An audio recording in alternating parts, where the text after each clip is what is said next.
এই আমার ঘরে ডাক্তার দেখিয়ে এসেছি, বাবা এই জল। আচ্ছা, কালকে আমার লাঠি উঠবে। এটা হলো কি লাঠি,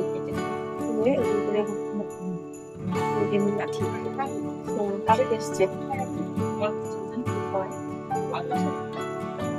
পা দিয়ে উঠতে পারছি না, ঠিক আছে।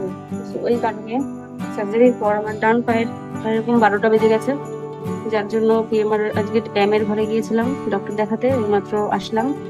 অনেক ব্যায়াম লিখে দিয়েছে, ব্যায়াম করতে গিয়ে আমার চোখে জল চলে এসছে, কান্না পেয়ে গেছে, এত যন্ত্রণা হয়েছে। কি করবো, ব্যায়াম তো করতেই হবে, নাহলে ঠিক করে হাঁটতে পারবো না। কারণ আমার ডান পায়ে কোনো জোর নেই, ডান পা পুরো আমি ইউজলেস হয়ে গেছি, ইউজলেস হয়ে গেছে।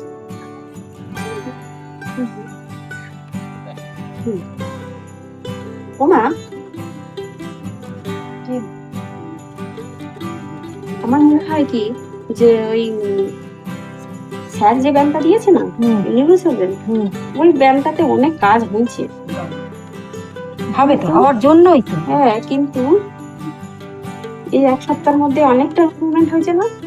কিন্তু তাও তোমার পা দিয়ে এরকম কাজ, হ্যাঁ, আরে টানতে যতটা খুশি যতটা পারো করতে করতে করতে করতে ছাড়বে। হ্যাঁ,